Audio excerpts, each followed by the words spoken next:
ओम नमो भगवते वासुदेवाय। ओम नमो भगवते वासुदेवाय।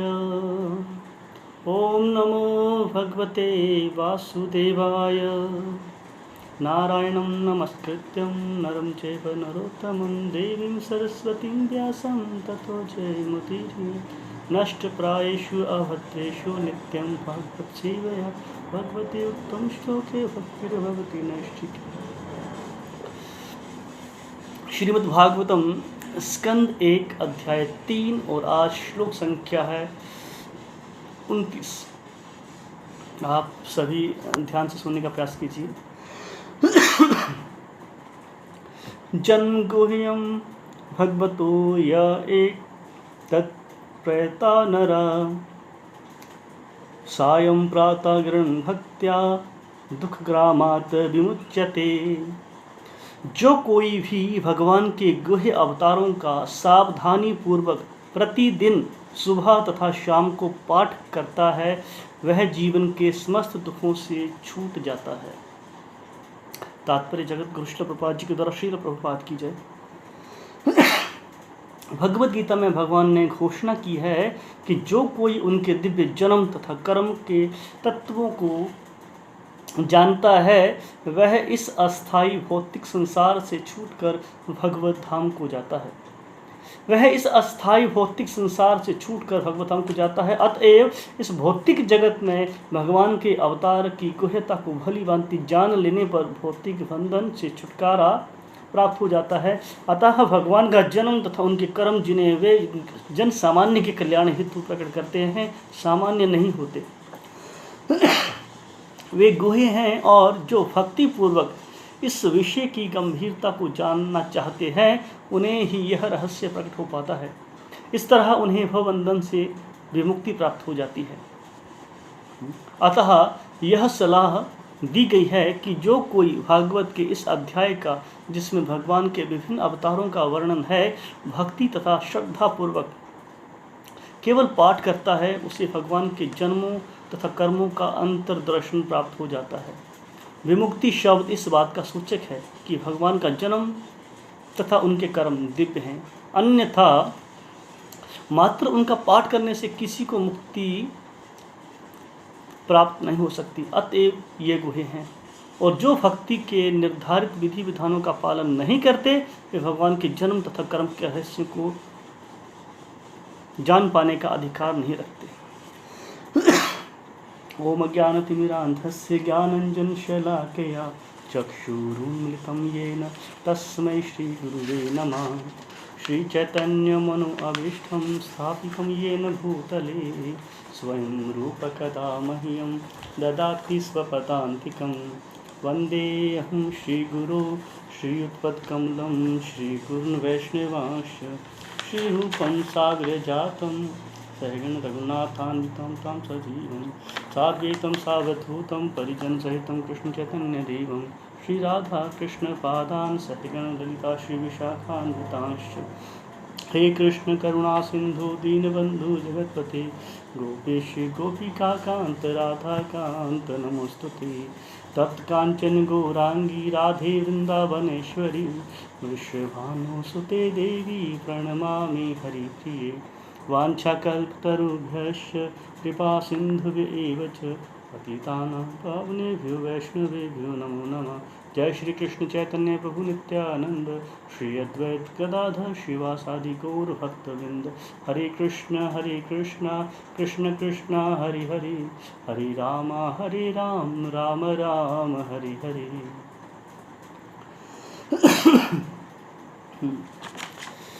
बहुत सुंदर श्लोक है आज का श्रीमद् भागवतम का। जन्म गुह्यमं भगवतो यह एतत् प्रायतः नरः सायं प्रातः गृह्ण भक्त्या दुख ग्रामात् विमुच्यते। तो इस श्लोक के तात्पर्य में प्रभुपाद जी बहुत अच्छी बात लिखते हैं। कहते हैं कि प्रभुपाद जी भगवद गीता के 4थे अध्याय से उदाहरण दे रहे हैं। 4थे अध्याय में भगवान ने घोषणा करी है, उसके बारे में बताते हैं। क्या कहते हैं यहाँ पे कि भगवत गीता में भगवान ने घोषणा की है, जो कोई उनके दिव्य जन्म तथा कर्म के तत्वों को जानता है वह इस अस्थायी भौतिक संसार से छूटकर भगवत धाम को जाता है। तो लक्ष्य क्या बताया हमारा यहाँ पे? भगवान को जानना, है ना। जो भगवान के बारे में जानता है, कैसे तत्व से जानता है। जन्म कर्म च में दिव्यम, भगवान गीता में कहते हैं, गीता में भगवान श्लोक कहते हैं चौथे अध्याय में 9वें श्लोक में कृष्ण कहते हैं जन्म कर्म च में दिव्यम एवं यो वेत्ति तत्वतः, जो तत्व से जानता है क्या? मेरे जन्म और कर्म के बारे में। और जो जान जाता है उसके बारे में कृष्ण क्या कहते हैं? त्यक्त्वा देहम पुनर्जन्म, त्यक्त्वा देहम, वो जब शरीर त्यागता है, त्यक्त्वा देहम कहते हैं, शरीर त्यागता है, तो न एति मामेति सो अर्जुना, वो इस भौतिक संसार में जन्म नहीं लेता। तो हमारा जो लक्ष्य होना चाहिए भगवान को जानना, भगवान के बारे में श्रवण करना। जितना हम भगवान के बारे में श्रवण करते हैं उतना ही हम शुद्ध होते हैं। तो यहाँ पर ये नहीं कि हम यदा कदा कभी कभार सुन लिया भगवान के बारे में, भागवत सप्ताह में जाके सुन लिया, सालों में एक बार कथा होती है सुनने चले जाते हैं, नहीं, ये नहीं कहा। भागवत कहता है नित्यम भागवत सेवया, भागवत नित्य अध्ययन होता है, यदा कदा नहीं होता कि भागवत सप्ताह में जाके बैठे। तो यहाँ के कहा गया है कि जो नित्य सुनता है वो इस भौतिक संसार में जन्म नहीं लेता। तो भगवान को जानना जीवन का मकसद होना चाहिए, भगवान के बारे में सुनना जीवन का मकसद होना चाहिए। क्योंकि भगवान जब भी आते हैं कृपावश आते हैं, अपनी लीलाएं प्रकट करते हैं। तो यहाँ लिखा है अतएव इस भौतिक जगत में भगवान के अवतार की गुह्यता को भली भांति जानने पर, जान लेने पर भौतिक बंधन से छुटकारा प्राप्त हो जाता है। अतः भगवान का जन्म तथा उनके कर्म जिन्हें वे जन सामान्य के कल्याण हेतु प्रकट करते हैं सामान्य नहीं होते। भौतिकवादी लोग जो होते हैं वो ये देखते हैं कि देखो भगवान प्रकट हुए हैं, वो भी 2 भुजाओं वाले हैं, जैसा हमारा शरीर वैसा उनका शरीर, जैसे हम जन्म ले रहे हैं वैसे वो जन्म ले रहे हैं। नहीं, भगवान का जन्म कर्म दिव्य है। जन्म कर्म च में दिव्यम, कृष्ण कहते मेरा जन्म कर्म दिव्य है, इसको जानना बहुत जरूरी। एवं यो कहते हैं व्यक्ति तत्वतः, कि इसको जो जानता है तत्व से जान लेता है। उसके बारे में बता रहे हैं कि जो जान जाता है कि मैं एक आम बच्चे की तरह, एक आम इंसान की तरह जन्म नहीं लेता। देखो जब हम पढ़ते हैं भागवत में भगवान कैसे प्रकट हुए थे, कभी देखा किसी बच्चे को पैदा होता हुआ कि बच्चा पैदा हुआ हॉस्पिटल में, और जब पैदा हुआ कानों में उसकी ईयरफोन लगे हुए थे, हाथ में एप्पल का फ़ोन था उसके। ये बच्चे ऐसे पैदा होते हैं आजकल। यही तुलना कर सकते हैं किसी से, ये तो कहेंगे नहीं सोने के मुकुट थे उसके, को सोने की बालियाँ कुंडल पहने थे, क्योंकि आजकल तो माओं को नहीं मिलते पहनने को ऐसे। तो आजकल आर्टिफिशियल कुंडल क्या है लोगों के, ईयर प्लग। पहले सोने के मुकुट पहनते तो आजकल टोपी पहनते हैं। तो अब यही कह सकते हैं कि कोई बच्चा ऐसा तो पैदा होता नहीं कि फटी जीन्स की पैंट उसने पहनी हो, कानों में ईयर प्लग हो, कोई बढ़िया सी हैट हो उसकी, कोई ऐसा बच्चा पैदा हो, ऐसा कभी पैदा नहीं होता ना। पर जब भगवान प्रकट हुए थे, भागवत में लिखा कि भगवान पहले वासुदेव के मन में प्रकट हुए। वासुदेव के मन के प्रकट होने के बाद फिर वो देवकी के गर्भ में गए। फिर देवकी के गर्भ में जब गए तो बताया कि पूरा का पूरा जो कारागार था, जेल थी, पूरा प्रकाश में हो गई थी, पूरा प्रकाश, पूरे देवी देवता वहाँ उन्होंने स्तुतियाँ करी उनकी। फिर भगवान वैसे ही प्रकट हुए। भगवान का जन्म जैसे एक इंसान का जन्म होता है वैसे नहीं होता, योनि से भगवान का जन्म नहीं होता। भगवान प्रकट होते हैं, ये भगवान के पर एक आम इंसान मानता है। हम बाध्य हैं जन्म लेने के लिए, भगवान बाध्य नहीं है जन्म लेने के लिए। भगवान आते हैं, इच्छा से आते हैं, लीलाएं करते हैं। लीलाएं इसलिए करते हैं कि हम जैसे मूर्ख जो हैं उन लीलाओं को देखें, उनसे आकर्षित हों, उनको जानने का प्रयास करें, उनको सुनने का प्रयास करें, उसमें आसक्ति पैदा करें, फिर यहाँ से निकलें। ये भगवान की लीलाओं का मकसद होता है। तो जो भक्त हैं वो ही जान पाते हैं।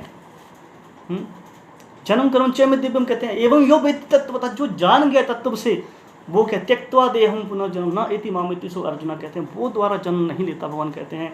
तो यहाँ पर जो निर्विशेषवादी होते हैं वो ये बात नहीं समझ पाते हैं। जो निराकारवादी हैं, शून्यवादी हैं, सोकालवादी कई लोग हैं, वो इस बात को नहीं जान पाते, है ना। तो इसलिए क्या है, उनको बार बार इस भवबंधन में आना जाना लगा रहता है उनका। वो निकल नहीं पाते यहाँ से। और इतनी सरल है भी मुक्ति यहाँ से निकलना, कोई इतना आसान तो है नहीं कि यहाँ से अपनी मर्जी से निकलिए, हम लोग नहीं निकल पाते। चौथे अध्याय के इसी श्लोक के तात्पर्य में लिखते हैं प्रभुपाद जी कि जो निर्विशेषवादी हैं, जो योगी हैं, उनको बहुत कष्ट मिलते हैं और अनेक जन्मों के बाद भी मुक्त नहीं हो पाते। गारंटी नहीं उनके मुक्त होने की बात। जन्म जन्मांतरों के बाद कभी उनको मौका मिलता है भक्तों का संग करके, तब जाके वो मुक्त होते हैं। तो योगी और ये निर्विशेषवादी, इनका उद्धार जल्दी से नहीं हो पाता। और उनका उद्धार होता भी, अगर माना कि वो अपने बल पे भगवान का ध्यान करने की कोशिश करते हैं, निराकार ब्रह्म का ध्यान करते हैं, तो उनको मुक्ति मिलती है। कौन सी मुक्ति मिलती है? वो भगवान के निर्विशेष ब्रह्म में जो है विलीन हो जाते हैं, ब्रह्म ज्योति में तादात्म्य में उनका हो जाता है। पर वो क्षणिक मुक्ति है। ब्रह्म ज्योति से फिर उनको नीचे आना पड़ता है। आंशिक सुख मिलता है उनको, कुछ टाइम के लिए सुख मिलता है उनको, फिर नीचे आना पड़ता है। तो ब्रह्म ज्योति में विलीन होने के बाद भी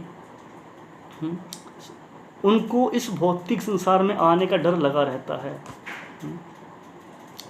तो जब तक कोई भगवान के इन लीलाओं का समझने का पात्र न बन जाए, भगवान की भक्ति के कार्यकलापों में जो भक्ति है, जो भक्ति में कार्यकलाप हैं, इनमें कोई नहीं लगता है, तब तक वो मुक्त नहीं हो सकता है। और जब कोई जान गया भगवान की कार्य दिव्य हैं, उनकी लीलाएं दिव्य हैं, तो जो जान जाता है उसको इस संसार में आने का कोई डर नहीं रहता, कोई भय नहीं रहता। ब्रह्म संहिता में कहते हैं भगवान ब्रह्मा जी कहते हैं भगवान के बारे में 5वें अध्याय के 33वें श्लोक बड़ा अच्छा कहते हैं। वहाँ पे ब्रह्मा जी कहते हैं अद्वैतम अच्युतम अनादि अनंत रूपम, कि भगवान के अनंत रूप हैं, राम लक्ष्मण भगवान नरसिंह वामन, कई अनंत रूप हैं भगवान के। पर फिर भी जो है भगवान के अद्वय हैं, जो परम भगवान कृष्ण हैं, उन्हीं से सारे आते हैं, मतलब कहने का ये है। तो हमको समझने का प्रयास करना चाहिए कि इन भगवान की शरण में कैसे जाया जाए, इनकी भक्ति कैसे करी जाए, इनके चरणों में आसक्ति मन को कैसे लगाया जाए। ये जीवन का लक्ष्य होना चाहिए हमारा। और जब तक हमारा मन इनके चरणों में नहीं लगता, पर लगेगा कब? जब हम इनको ध्यान से नित्य सुनेंगे, इनके बारे में श्रवण करेंगे। भगवान की लीलाओं का हम जितना श्रवण करेंगे उतना ही हमारा मन शुद्ध होगा। इसलिए सुनना बहुत ज़रूरी है ना। हम सुनते हैं, कभी कभार गलती से बैठ जाते हैं सुनने के लिए, या बार बार पोस्ट हमें जब मजबूर किया जाता है, रोज़ मैसेज किए जाते हैं, तब हम जब सुनने का प्रयास करते हैं। पर भागवत क्या कहता है? रेगुलर नष्ट प्रायेषु अभद्रेषु नित्यम भागवत सेवया। भागवत का पहले स्कंद में दूसरे अध्याय में हमने श्लोक पढ़ा, अभी पीछे तीसरे अध्याय में चल रहे हैं। तो दूसरे अध्याय के 18वें श्लोक में क्या कहा?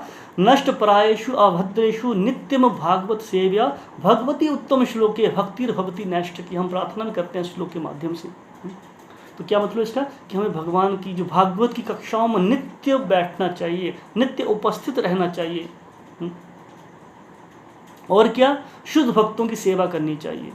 जब हम भागवत की कक्षाओं में नित्य बैठते हैं, शुद्ध भक्तों की सेवा में लगे रहते हैं, तो इससे क्या होता है? हमारा हृदय शुद्ध हो जाता है। जब हृदय शुद्ध हो जाता है तो कि नष्ट प्रायेषु अभद्रेषु, तो जितने अभद्र हैं, दुख हैं हमारे, वो विनष्ट हो जाते हैं, भागवत कहता है। और उसके बाद क्या होता है? क्योंकि भगवती उत्तम श्लोके कहा गया है, क्योंकि उन पुण्य श्लोक भगवान की, जिनमें भगवान की प्रशंसा की गई है गीतों के माध्यम से, उनमें कि अटल भक्ति स्थापित हो जाती है हमारी, पर रेगुलर सुनने से। इसलिए बहुत सुनना जरूरी है। जितना सुनेंगे तो क्या होगा इसका नतीजा? कहता है भागवत कहता है, सुन बताओ उसको कथा कृष्णा पुण्य श्रवण कीर्तना। भगवान की कथाएं पुण्य हैं। जितना हम इनको सुनते हैं तो क्या हृदयंतस्थो अह्य अभद्राणी, हमारे हृदय के जो अभद्र हैं, विकार हैं, कलमश हैं, विधुनोति, धुल जाते हैं, भागवत कहता है। तो इसलिए जितना हम सुनेंगे उतना हमारा भला होता है। मुझे एक छोटा सा मैं बताना चाहूँगा। एक बहुत महान राजा हुए, राजा कुलशेखर, शायद आपने कुछ न सुना होगा, कुछ न नहीं सुना होगा। भगवान रामचंद्र के ये पूर्वज हैं। इतने महान राजा थे और बहुत महान भक्त थे भगवान के, और उनकी प्रार्थनाएं पढ़ते हैं। प्रभुपाद जी हमेशा महाराजा कुलशेखर की प्रार्थनाओं को पढ़ते थे। एक श्लोक है जो मुकुंदमाला स्तोत्र का जो है 33वां श्लोक है, प्रभुपाद जी को बहुत पसंद था ये श्लोक। प्रभुपाद जी अक्सर इस श्लोक को अकेले गाते रहते थे, बैठे बैठे जब भी कमरे में होते थे इस श्लोक को गाते थे। प्रभुपाद जी को बहुत पसंद था, हारमोनियम पे इस श्लोक को गाते थे कई बार, और कई जगह पे प्रभुपाद जी इसको जो है कोट करते हैं, भागवत में, गीता में। इतना पसंद था श्लोक प्रभुपाद जी को। ये सुनना चाहेंगे? कितना सुंदर श्लोक है, बहुत प्यारा श्लोक है। कहते हैं महाराजा कुलशेखर प्रार्थना कर रहे हैं भगवान की। देखो एक राजा है, क्या उनकी पोजीशन है, क्या स्थिति है उनकी, एक आम इंसान नहीं हम जैसा। और एक राजा हो कि कैसी प्रार्थना कर रहा है, एक आम इंसान कर ही नहीं सकता। क्या कहते हैं राजा कुलशेखर? कृष्ण त्वदीय पद पंकज पंजरांतम मध्य वही में विष्णु मानस राजहंस प्राण प्रयाण समय कफ बात पित्ते कंठावरोध विधो स्मरणम कुतस्ते। कहते हैं कृष्ण त्वदीय पद पंकज पंजरांतम, कहते हैं वहाँ पे कि हे भगवान कृष्ण, इस समय मेरे क्या है मन रूपी राजहंस को अपने चरण कमल के डंठल के जाल में प्रवेश करने दें। क्यों? क्योंकि अभी क्या मैं जवान हूँ, स्वस्थ हूँ, बुढ़ापे में क्या होगा, कंठावरोध हो, क्या प्राण अप्राण समय कफ वात पित्त है। जो इंसान बूढ़ा होता है तो कफ वात पित्त, शरीर इन्हीं से तो बना है, और किससे बना हुआ है?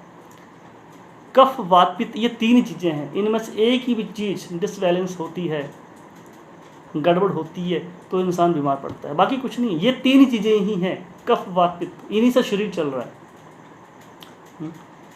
तो कहते हैं वहाँ पे राजा कुलशेखर कि अभी मेरा शरीर जवान है, मैं यंग हूँ, अभी मैं आपका चिंतन कर पा रहा हूँ, है ना। तो क्या कहते हैं भगवान से कि मेरा मन रूपी जो राजहंस है वो आपके चरण कमल के हैं डंठल में जाल में प्रवेश उसको करने दें, मेरा मन आप में लगा रहे, क्योंकि मृत्यु जब आएगी मेरा क्या गला कफ वात पित्त से अवरुद्ध हो जाएगा, तब मेरे लिए आपका स्मरण करना संभव कैसे होगा, कह रहे हैं वो, मुश्किल होगा। इसलिए अभी मुझे आप क्या करो, अपने चरणों में स्थान दे दो। हम मांगते हैं अपने लिए, हम कहते हैं 100 साल यहीं बने रहें, चाहे वेंटिलेटर पे हो, इंजेक्शन देके जिंदा रखो, वो जिंदा रखो, हम मरना नहीं चाहते हम लोग। कितना आसक्ति है शरीर से हमें, कितना आसक्ति है। थोड़ा सा हमें दुख होता है, बीमारी होती है, हम घबरा जाते हैं, हाय हाय हाय बच जाएं जैसे तैसे। क्यों? ताकि भोग कर सकें दोबारा। बच गए तो फिर क्या किया और बच गया तो क्या किया उसके बाद। और स्वस्थ हुए हैं किस लिए हुए हैं, हमें इस शरीर का सदुपयोग करना है। महाराज कुलशेखर ये बता रहे हैं। प्रभुपाद जी अक्सर इस श्लोक को हारमोनियम पे गाते थे, बहुत प्रिय श्लोक था प्रभुपाद जी को, क्योंकि मृत्यु के समय सबसे दुखदायक स्थिति होती है हमारी। मन को भगवान के चरण कमलों में लगाना बहुत मुश्किल होता है, चाह के भी हम भगवान का ध्यान नहीं कर सकते। कभी किसी बूढ़े इंसान को देखिए, बीमार होता है, कितना भगवान का नाम लेता है, उसके पास बैठिए आप, दिन भर हाय हाय हाय हाय करेगा ना, किसी न किसी से मिलना चाहे, कोई उसके पास बैठा रहे, उसको बात करते रहे, पर सत्संग नहीं करेगा वो इंसान, क्योंकि बुढ़ापे में सत्संग होता ही नहीं। बुढ़ापा सत्संग के लिए नहीं बना हुआ है। इसलिए राजा कुलशेखर प्रार्थना कर रहे हैं। हमें प्रार्थना करनी चाहिए, हमारा जो भी है मन रूपी जो राजहंस है भगवान के चरणों में लग जाए। अभी शरीर हमारा अच्छा है, भगवान से प्रार्थना करनी चाहिए कि आपका विस्मरण मुझसे कभी ना हो, आपको कभी ना भूलूं, हमेशा आपके ध्यान में रहूं, आपकी भक्ति में लगूं। ये हमें हमेशा हमेशा प्रार्थना करनी चाहिए भगवान से, क्योंकि अगर एक पल भी हमारा भगवान की भक्ति के बिना चला गया ना, और उस समय हमारी मृत्यु हो गई, बहुत घाटा हो जाएगा, बहुत घाटा हो जाता है। इसलिए क्योंकि भगवान के चरण कमल जो हैं, भगवान के चरण कमलों का आश्रय और भगवान के भक्तों के चरण कमल का आश्रय बहुत महान है, उसकी बड़ी महिमा है। श्रीमद् भागवत में एक श्लोक आता है, पहले स्कंद में श्लोक है, पहले अध्याय का, वहाँ कहते हैं यद पाद संश्रय सूता मुनियः प्रशमायनः सद्यः पुनन्त्युः सुपृष्टः, कहते हैं स्वधुन्या आप अनुसेवया, कहते हैं कि जिन महान ऋषियों ने भगवान के चरण कमलों की शरण ग्रहण कर ली है, ये बात करें कि जिन जो महान ऋषि हैं, साधु हैं, उन्होंने भगवान के चरण कमलों में शरण ले ली है, और वो क्या करते हैं, फिर वो अपने संपर्क में आने के से हैं, जो भगवान के भक्त हैं और जो उन भक्तों के संपर्क में आते हैं, वो अपने संपर्क में आने वालों को तुरंत पवित्र कर देते हैं।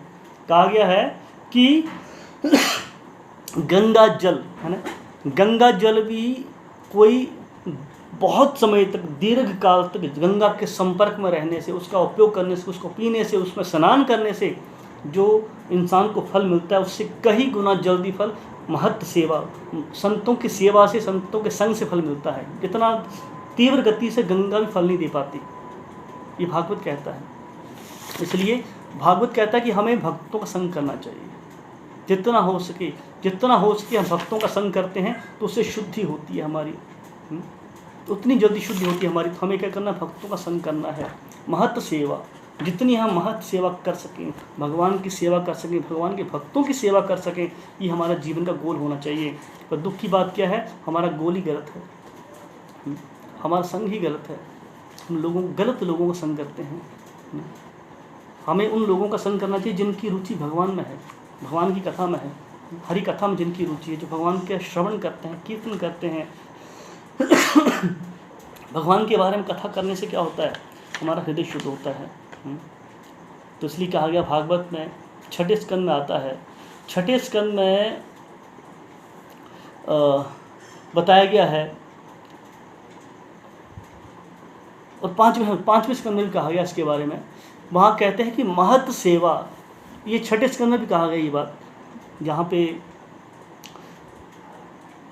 महाराज जड़ भरत उपदेश देते हैं, वहाँ पे भी वर्णन है। और 5वें स्कंद में कहा गया वहाँ पे महत्व सेवा द्वार माहु विमुक्ति, कि जो भक्तों की सेवा में लगे हैं, कोई वास्तविक, कोई सच्चे मन से मुक्ति चाहता है तो उसे भक्तों की सेवा करनी चाहिए।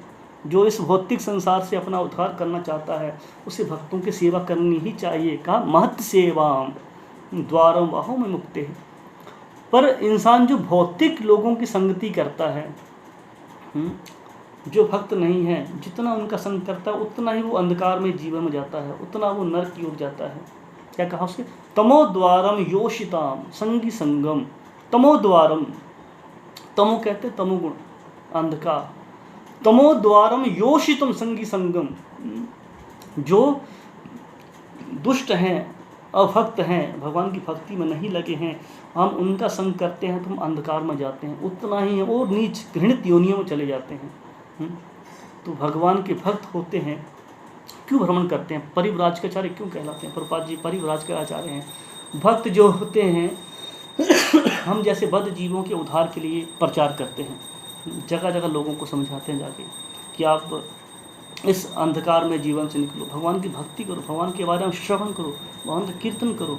जितना भगवान का कीर्तन करेंगे, भगवान की भक्ति करेंगे, कैसे चैतन्य महाप्रभु कितनी कृपावश कहते हैं हरिदास ठाकुर को, नित्यानंद प्रभु को, कि घर घर जाओ, घर घर जाके क्या कहो, हरि बोल, लोगों से हरि नाम का कीर्तन करवाइए। चैतन्य महाप्रभु अपने आचरण से सिखा रहे हैं ये बात, और ये शुद्ध भक्त का लक्षण होता है। वो भी क्या करता है, जगह जगह जाके लोगों को प्रचार करता है, भगवान के बारे में बताता है कि भगवान की भक्ति में लगिए आप सब, अपने जीवन का उद्धार करिए आप सब, क्योंकि ये जीवन बार बार नहीं मिलेगा। मनुष्य जीवन मिलना बहुत भाग्यशाली है। बहुत हमारे पुण्य जन्मों के कितने जन्मों के हमारे जो पुण्य एकत्रित होते हैं, तब जाके मनुष्य शरीर मिलता है। और मनुष्य शरीर मिलके भी हम भोग में लगा दें, खाने पीने सोने में लगाएं, मैथुन में लगाएं, तो जानवर और इंसान में क्या अंतर रहता? कोई अंतर नहीं है, कोई अंतर नहीं है। इसलिए करना क्या है हमें ये तेन प्रकार मनः कृष्ण निवेशियत, हमें जैसे भी हो सके अपना मन कृष्ण में लगाना चाहिए। जितना हम अपना मन को कृष्ण में लगाएंगे उतना ही जल्दी हमारा उद्धार होगा। जितना सुनने का प्रयास करेंगे, सुनिए, हमेशा सुनिए, सुनने की इच्छा करते रहिए। कहाँ सुनूं? जितना सुनोगे उतना हमारा हृदय शुद्ध होगा। सुनना बहुत जरूरी है। हमारे अंदर यही कमी, हम सुनना नहीं चाहते। हम सुनना नहीं चाहते। हमारे पास इतनी इंगेजमेंट्स हैं, इसके अलावा भी ठीक है। भक्त नहीं कहते कि आप अपने घरों के काम मत करिए। हम चाहते हैं घरों में भी कोई दिक्कत नहीं होनी चाहिए। भक्ति मतलब ये नहीं कि बाकी काम आपस में उनको कोई व्यवधान आए, उनमें कोई कमी आए। भक्त मतलब अपने कामों को पहले से कहीं अच्छे ढंग से करने वाला, हर काम में जो परफेक्शन लेके आए उसे भक्त कहते हैं। भक्त के काम में कोई कमी नहीं ढूंढ सकते आप। हर चीज़ में भक्त एक्सपर्ट को होना चाहिए, चाहे गृहस्थी का काम हो, चाहे खाना बनाने का काम हो, चाहे कपड़े धोने का काम हो, चाहे ऑफिस का काम हो, चाहे दुकानदारी का काम हो। अपने काम में वो कभी कमी नहीं रखता, उसे भक्त कहते हैं। पर भक्ति के करना जरूरी है जिस तरह बाकी काम जरूरी हैं। सारे काम किए पर भक्ति नहीं करी तो फायदा क्या? सारे काम किए और भक्ति नहीं करी तो फायदा क्या? आए तो भक्ति करने के लिए थे, आए तो भगवान के बारे में सुनने के लिए थे। जब भागवत में तीसरे स्कंद में बताया गया है कैसे जब जीव बच्चा माँ के गर्भ में होता है कैसे प्रार्थना करता है भगवान से, मुझे बाहर निकालो, बाहर निकल के भक्ति करूँगा। पर बाहर आके भक्ति करता कहाँ पे है? फिर मॉम डैड आंट के चलते फंस जाता है वहाँ पे। इतनी माया बलवान है ना, बाहर भक्ति नहीं करता कि इसे कहते हैं एहसान फरामोश, चीटर। हम चीटर हैं, हम धोखेबाज हैं। हमने पहले प्रॉमिस किया भगवान से हम भक्ति करेंगे, बाहर आके कहते हैं अब नहीं करेंगे। क्या कर लोगे बताओ? ज़रूरत थी तब हम आपकी भक्ति करें, अब ज़रूरत है नहीं आपकी। अब दुख नहीं है, हमें दुख है पर दुख देख नहीं रहे उनको। अब ज़रूरत नहीं है हमें। इंसान बीमार पड़ता है ना, इंसान बीमार पड़ता तो सारे काम करता है, हाय ठीक हो जाऊं। उसको बोला जाए ये करो, ये भी कर लेगा। जैसे ठीक होगा भूल जाता है। गीता में 4 तरह के भक्त बताए गए हैं भगवान ने। 4 तरह के भक्त कहा गया है, अर्थ अर्थात जिज्ञासु जो ज्ञानी। 4 भक्त हैं ये। भगवान कृष्ण कहते हैं इनमें जो ज्ञानी है सबसे सर्वश्रेष्ठ है। पर जो पहले 2 हैं अर्थ और अर्थार्थी, ये भक्त अच्छे नहीं होते, ये एहसान फरामोश होते हैं। मतलब जिसको एक होते हैं जो धन के मारे हैं, एक होते हैं जो कष्ट के मारे हैं। धन की ज़रूरत है, भगवान मिल गए, धन मिलने के बाद भगवान को भूल जाते हैं। दूसरे हैं कष्ट के मारे, विपत्ति के मारे, दुख है, बीमारी है, भगवान की शरण में जाते हैं और जैसे ही उस बीमारी से ठीक होते हैं भगवान की भक्ति भूल जाते हैं। करते हैं तो फिर ढील बरत देते हैं उसमें, ठीक है हो गया। ये 2 भक्त तो बिल्कुल एहसान फरामोश होते हैं, एक तरह से कह सकते हो आप। मतलब निकला भगवान को भूल जाते हैं।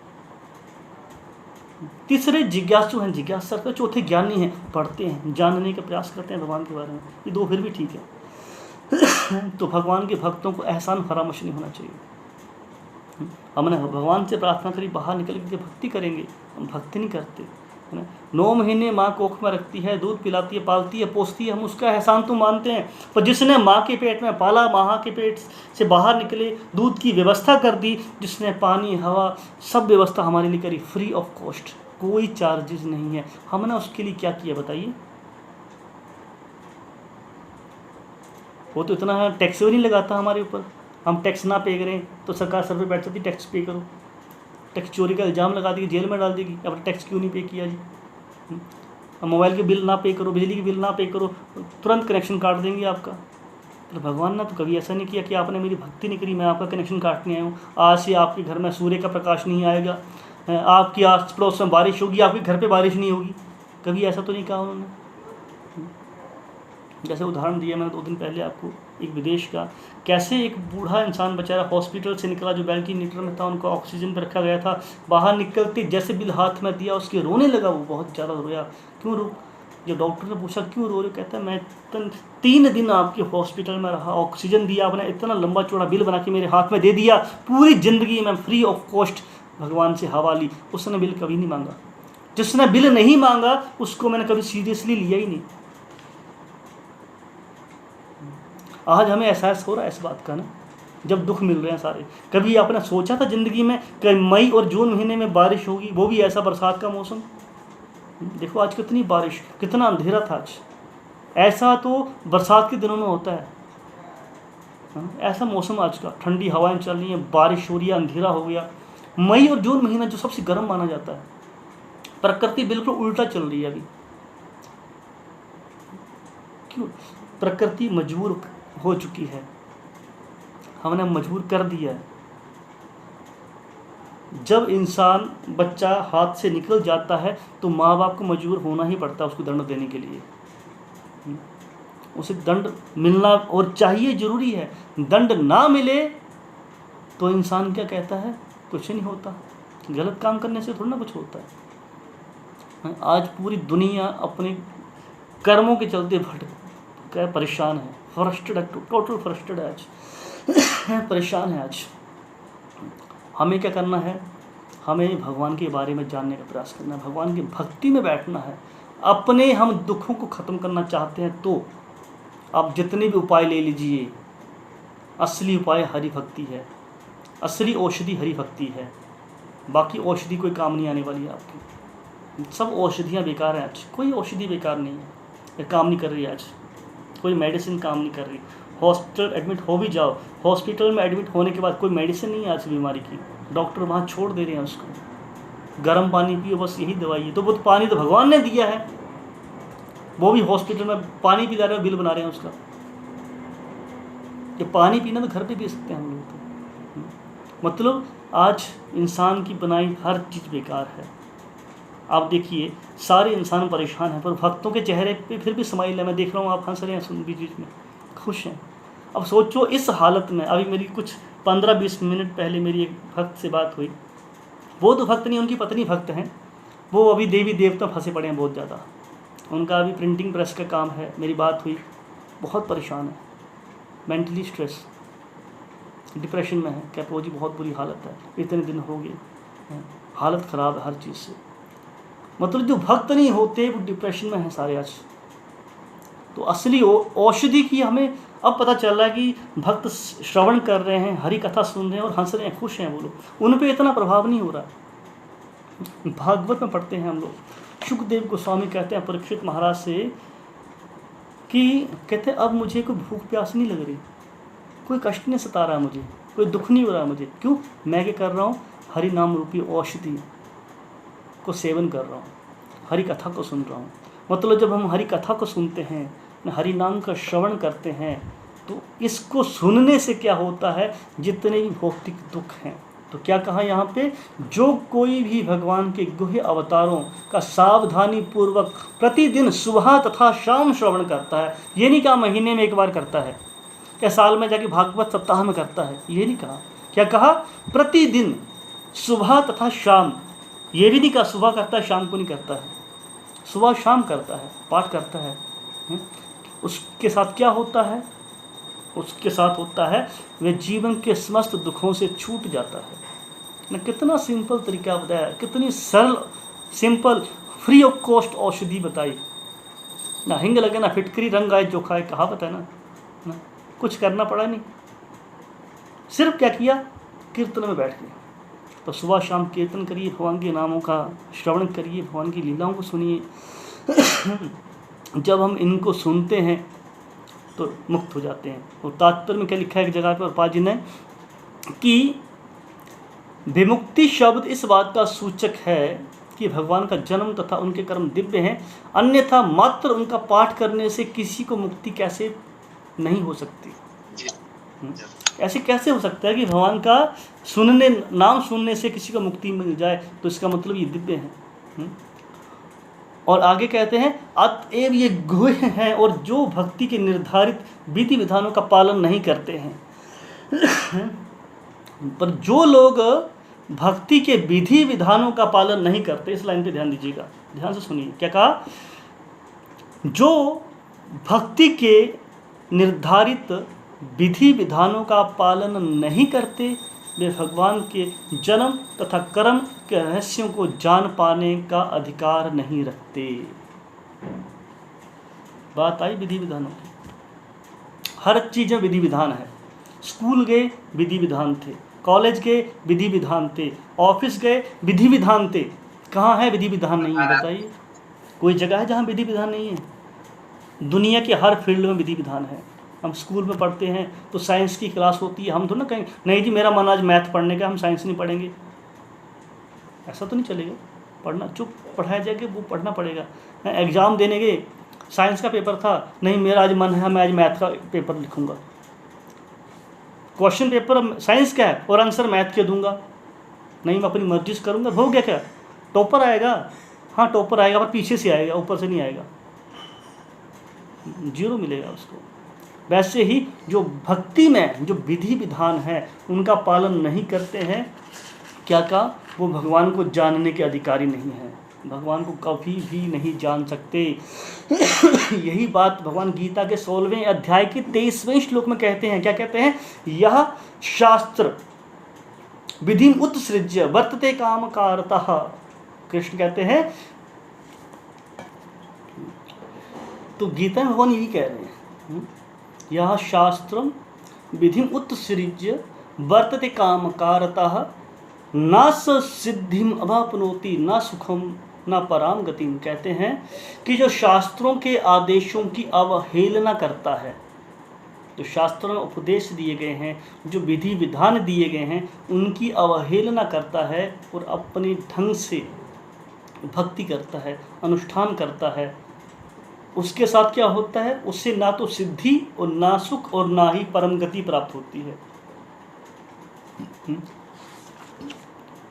उससे कोई गति प्राप्त नहीं होता, ना इस जन्म में उनको सुख मिलता है, ना अगले जन्म में उनको गति मिलती है। इसलिए शास्त्रों का जो विधि विधान है उनको पालन करना बहुत जरूरी है, बहुत जरूरी है। नारद मुनि भी कहते हैं कि श्रुति स्मृति पुराण आदि पंचरात्रम विधि बिना, ना श्रुति हैं, स्मृति हैं, पुराण है, पंचरात्र हैं, इनकी विधियां हैं, इनको पालन करना बहुत जरूरी है। हम इनको पालन नहीं करेंगे तो भक्ति नहीं होती। ये नियम हमारे लिए है। मनु महाराज कहते हैं कि मनुष्यों के लिए नियम है, जानवरों के लिए नहीं है। जो जानवर हैं उनको नियमों की आवश्यकता नहीं है, मनुष्यों के लिए है। पर एक मनुष्य होके जो विधि विधान का पालन ना करे वो जानवर से श्रेष्ठ नहीं है, वो मनुष्य ही है। द्विपाद पशु कहा गया ऐसे इंसान को। इसलिए हमें भक्ति में आगे बढ़ना है तो जो भगवान के द्वारा दिए गए जो निर्देश हैं, जो उपदेश हैं, जो नियम हैं, उनका हमें कठोरता से पालन करना चाहिए। ये कठोरता से पालन करने से क्या होगा? हमारा ही शुद्धिकरण होता है। अब सोचिए, हम सुबह जल्दी उठने के लिए कहते हैं, ना कठोरता से इन नियमों का पालन करने का कोशिश करते हैं, इससे फ़ायदा किसका है? हमारा ही तो फ़ायदा है। स्वास्थ्य अच्छा रहेगा, मन शांत रहेगा। तो ये बहुत ज़रूरी है। तो इन नियमों का हम गंभीरता से पालन करें।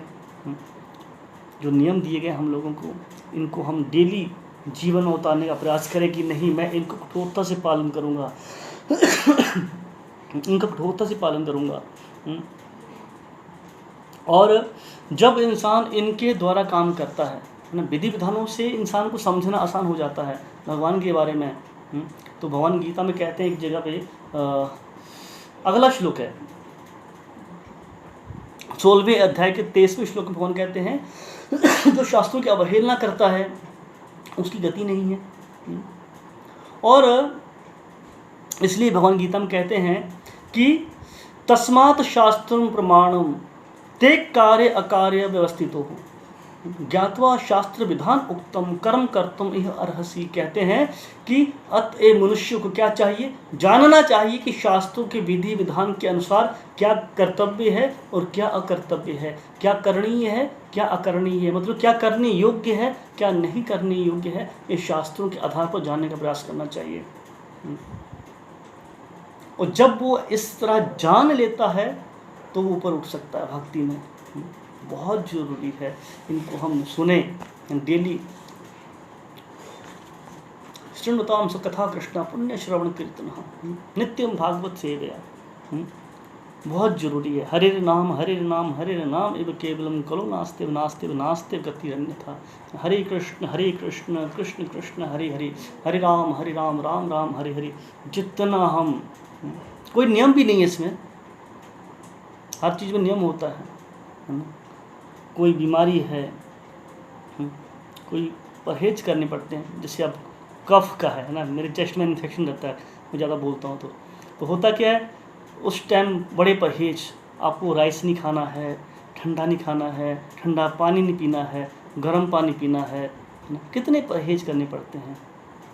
बोलना नहीं है ज़्यादा, अब वो तो हो नहीं सकता बोलना। तो मतलब कहने का ये है, कितने परहेज हैं, पर भक्ति में क्या परहेज है? कोई परहेज नहीं,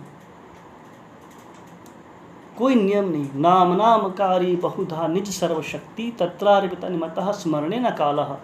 कोई काल, कोई परिस्थिति का ध्यान ही नहीं है।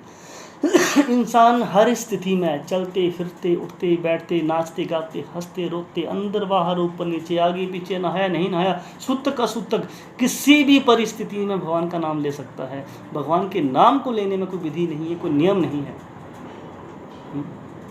कितना सरल है। पर फिर भी हम कितने अभागे हैं कि हमारा फिर भी ऐसे नाम में रुचि नहीं पैदा हो पा रही। ये सोचने का विषय है। एक्चुअल में सोचने की, चिंता करने की बात यह है कि क्यों नहीं हो पा रहा, क्यों हम सुनने में रुचि नहीं पैदा कर पा रहे, क्यों ईगरनेस, लॉल्यूम बहुत ज़रूरी है भक्ति में। वो लॉल्यूम, वो ईगरनेस क्यों नहीं आ पा रहा हमारे अंदर, ये सोचना है हमें, इस पर ध्यान देना चाहिए, इसकी चिंता करनी चाहिए, इसका दुख करना चाहिए हमें। बाकी दुख तो खत्म हो जाएंगे, बाकी दुख खत्म हो जाते हैं। ये शाश्वत नहीं है, शरीर शाश्वत नहीं तो सुख और दुख कहाँ शाश्वत है। और भक्ति में जीवन जो है वो शाश्वत है, भक्ति हमेशा बनी रहती है। कृष्ण कहते हैं, नेहा अभिक्रमनाशु अस्ति प्रत्यावहन विद्यते स्व अल्पस्य धर्मस्य त्रायते महतो भयात। बड़े से बड़े भय से, बड़े से बड़े दुख से, बड़ी से बड़ी विपत्ति से कृष्ण कहते हैं त्रायते महतो भयात, मैं उसको बचा लेता हूँ। स्व अल्पस्य धर्म से, थोड़ा सा प्रयास करने पे, ज़्यादा नहीं कहा, स्व अल्पस्य कहा, बहुत थोड़ा सा भी प्रयास। तो आपने तो बहुत किया है, कब से कर ही रहे हैं ना, रोज़ सुनते हैं, सुबह शाम सुन रहे हैं, बड़ी खुशी की बात है ये। मुझे इस बात पे एक छोटी सी स्टोरी याद आई, फिर मैं इसको करके कंप्लीट करूँगा, ख़त्म कर दूँगा। मैं जानता हूँ टाइम कीमती है आपका भी। तो बहुत सुंदर स्टोरी है, मैं अक्सर इसको सुनाता रहता हूँ, मैं यहाँ भी सुनाऊँगा। कि बात चली है भगवान के नाम की महिमा की, है ना, सुनने की महिमा की। यहाँ जोर दिया गया है, सुबह शाम जो पाठ करता है, जो सुनता है, वो सारे दुखों से मुक्त हो जाता है। तो सुबह शाम जो सुनता है उसका कितना फ़ायदा होता है, तो मैं तो आपको कुछ देर का फ़ायदा बता रहा हूँ, कुछ देर सुनने से कितना फ़ायदा होता है। तो एक माता जी थी, एक भक्त थी, माता जी थी, बहुत अच्छी भक्त थी। जहाँ सत्संग होता वहाँ पहुँचती थी, हमेशा सत्संग अटेंड करती थी। जो साधु थे उनसे जुड़ी थी, वो जहाँ जाते थे प्रवचन करने वही वहाँ पहुँचती थी। तो एक बार साधु ने देखा कि माता जो है, हमेशा देखता हूँ हम जहाँ जाते हैं प्रवचन करने के लिए वहाँ आती हैं, सत्संग सुनती हैं। उनको बुलाया अपने पास स्टेज के पास, कि पूछा माता जी क्या बात है, हम देखते हैं आप जहाँ हम होते हैं वहाँ सत्संग के लिए आप पहुँचती हैं। कोई घर बार है आपका, कोई पीछे मतलब परिवार वाले हैं, कोई रोकते टोकते आपको नहीं? क्योंकि एक औरत होकर इतना ट्रैवलिंग करना आसान नहीं होता, वो हर जगह पहुंचती थी। कोई घर बार है, कोई परेशानी, कोई आपको कोई मानसिक परेशानी है, कोई घर से परेशानी है जिसलिए आप यहाँ हैं शायद, तो कहती मुझे कोई परेशानी नहीं है, पर उसने बताया मेरा दोबारा जन्म हुआ है। कहता है वो तो सबका होता है। कहता है वो वाला नहीं, मेरा इसी शरीर में दोबारा जन्म हुआ है, मैं मर के जिंदा हुई दोबारा। कहते ये कैसे हो सकता है? कहते सच्ची। उसने बताई, आप बीती बताई। कहती है कि मैं एक बहुत उच्च कुलीन, एक बड़े धनाढ़ अमीर घर से हूँ। कहते मैंने पूरी ज़िंदगी दान पुण्य किया, गरीबों को खाना खिलाया, कंबल बांटे, गरीबों लड़कियों की शादी करवाई, जो हम सोचते हैं करते हैं ना। हम सोचते हैं कि नर सेवा नारायण सेवा, यह है मायावाद सेवा। गधे कुत्ते की सेवा करो, हम भगवान की सेवा कर लिया, ऐसा थोड़ा ना होता है।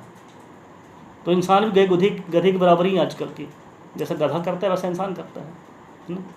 आहार निद्रा भय मैथुन च सामान्यम एतत् पशु भी नराणाम। आहार निद्रा भय मैथुन, ये तो कुत्ता भी करता है, जानवर करता है, तो अंतर क्या है? इंसान में अंतर क्या है? एक ही तो कर रहा है काम।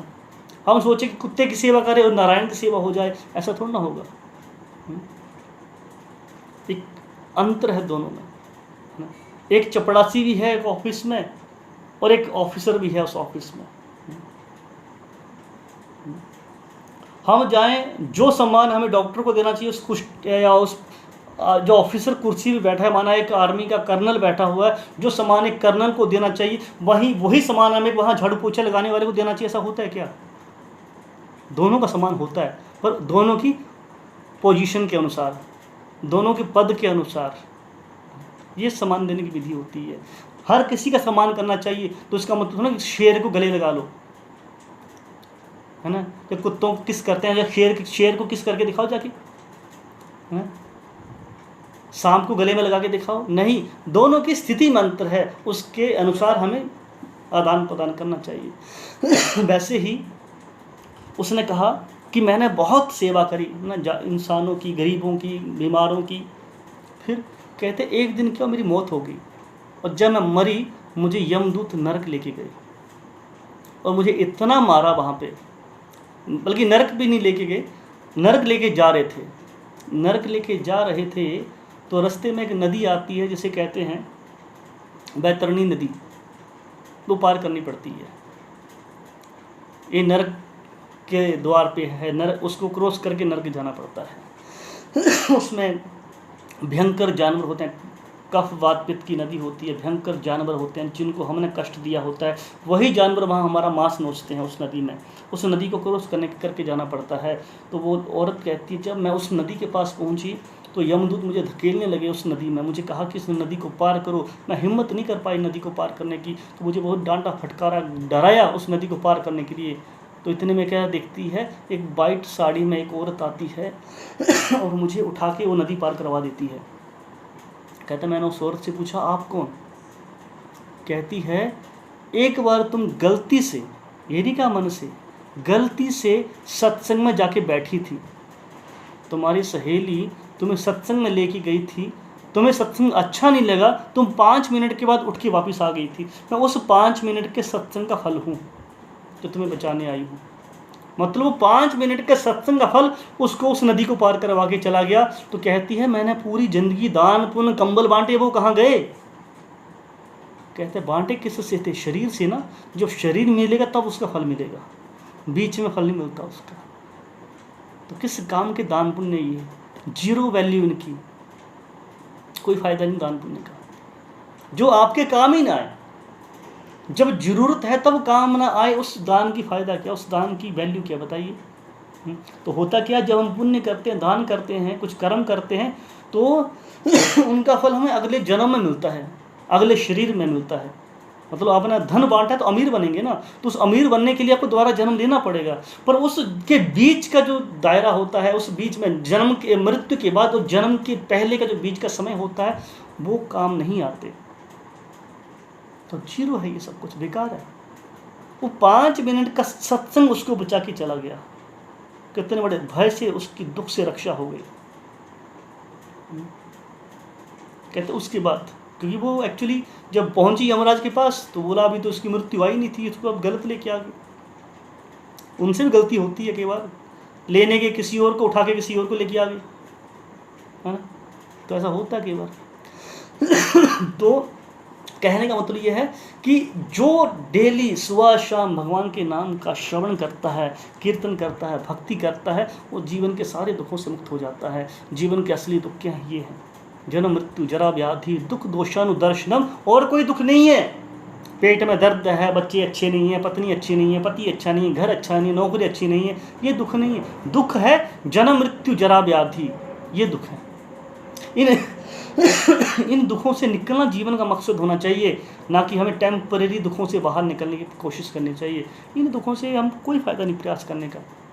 ठीक है, जितना आप हो सके उतना करो, पर एक्चुअल जो सोचने का विषय है वो ये होने चाहिए, यहाँ से निकलने के बारे में, भक्ति करने के बारे में चिंता होनी चाहिए। जीवन निकल गया हमारा, इतने साल बिता दिए, कितना समय बचा है पता नहीं है, गारंटी नहीं है। अब 10 साल हैं, 20 साल हैं, या 20 महीने हैं, या 20 घंटे हैं, 20 मिनट हैं, या 20 सेकंड हैं, कोई पता ही नहीं है। और हम कितने निश्चिंत बैठे हुए हैं, प्रभु जी अभी तो बहुत टाइम है, आज करे सो कल कर, कल करे सो परसों, इतनी जल्दी क्या है जब जिंदगी पड़ी है बरसों। ये हमारा हाल है ना। तो प्लीज़ हमें इस भाव से नहीं लेना है इस जीवन को। जीवन का पता नहीं कब हमारा आखिरी पल आएगा। हमें महाराज कुलशेखर की तरह प्रार्थना करनी चाहिए भगवान से कि हमारा जो मन रूपी राजहंस है ना, ये भी आपके चरणों में लगे। अभी आपका ध्यान मैं कर सकता हूँ, बुढ़ापे में नहीं होगा। बुढ़ापे में कफ खांसी है ना, बात पित्त कब पकड़ लेगा पता नहीं है कब पकड़ेगा पता नहीं है। खांसते रहते हैं ना, खांसी फिर बार बार पानी दे रहे हैं, खांसी आ रही है, ये हाल है। तो भगवान से प्रार्थना करो, अभी ठीक है, प्रार्थना करनी चाहिए, अभी मन हमारा लग जाए आपके चरणों में बस। रोज प्रार्थना करिए भगवान से, ध्यान पूर्वक नाम का जप करिए। जहाँ मौका मिलता है भगवान की सेवा करने का, सेवा में लगिए आप। सेवा से ही नाम में रुचि आती है। सेवा नहीं करोगे नाम में रुचि कभी भी नहीं आएगी। अनंत कोटि जन्मों तक हम लगे रहेंगे, नाम में रुचि कभी नहीं आएगी। सिर्फ सेवा, सेवान्मुखी कहा गया, सेवान्मुखी। जब सेवा में लगते हैं तब जाके हमारा मुख जो भगवान की तरफ मुड़ेगा, नहीं तो नहीं लगेगा। जैसे प्रभुपाद जी कहते हैं, भगवान को देखने का प्रयास मत करो, सेवा करो। सेवा करोगे तो भगवान खुद देखेंगे, अरे कौन है, सामने कौन है, अच्छा राजेश प्रभु हैं, है ना, श्यामा माता ही दिख रही है सामने, सामने मीनाक्षी माता ही सामने दिख रही हैं, राम मिलन प्रभु जी दिख रहे हैं सामने, और ये दिख रहे हैं सामने, है ना, और सेवा कर रहे हैं ये लोग। भगवान देखेंगे कि हाँ वो सेवा करने वाला बैठा हुआ है। हाँ, सेवा करो, ध्यान जाता ना, अरे कौन सफाई कर रहा भाई, है ना, कितना किसने अच्छा काम किया, इतना पूछता है। अगर कोई काम करने वाला तो किससे काम करवाया, तो बड़ा अच्छा काम किया हुआ है। काम करने वाला नहीं ढूंढ रहा है, काम देखने वाला आया है वहाँ पे, कौन काम करके गया, इतना बढ़िया काम किया हुआ है, बहुत सुंदर काम किया हुआ है, मुझे उसी से काम करवाना है। तो वैसे ही भगवान देखते हैं कौन है इतना अच्छा भक्ति करने वाला, इतनी अच्छी सेवा करने वाला है, वो भक्त, उसको मेरे पास लेके आओ, उसको मेरे पास लेके आओ। तो हमें ऐसा, इसलिए प्रभुपाद जी कहते हैं भगवान को देखने का प्रयास मत करो, ऐसी सेवा करो, ऐसी सेवा विकसित करो अपने मन में कि भगवान देखने को तैयार हो जाएं। भगवान देखने को परेशान है कौन, जैसे ध्रुव महाराज के बारे में बताया गया, ध्रुव महाराज को दर्शन देने नहीं दर्शन करने आए भगवान। कौन है जिसने 6 महीने में सबकी हालत खराब कर रखी है, देवता काम उठे उससे। भक्ति, सेवा, श्रवण, नाम जप, इनमें रुचि पैदा करनी। फिर देखिए हम इसी जन्म में सुखी हो सकते हैं। सुखी होना मतलब क्या है, मन में शांति होना। मन ही शांत नहीं है इंसान का आज। जब मन आपका शांत होगा, छोटे मोटे दुख लगे रहेंगे आपको, पर आप उनमें फंसोगे नहीं, उनसे आपको कोई फर्क नहीं पड़ता। मज़ा आप इंजॉय करोगे। आप भक्ति में इंजॉय है, छोटे मोटे खांसी दुख बुखार चलते रहते हैं, कोई मतलब नहीं उनका। तो कहने का भाव ये, जो मन शांत होगा ना आपका, ना मन शांत हो तो चेहरे पे दिखेगा आपको।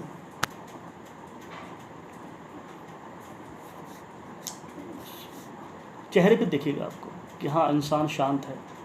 हाँ, तो मन की शांति होनी चाहिए, वो होगी भगवान की भक्ति में, नाम जप में।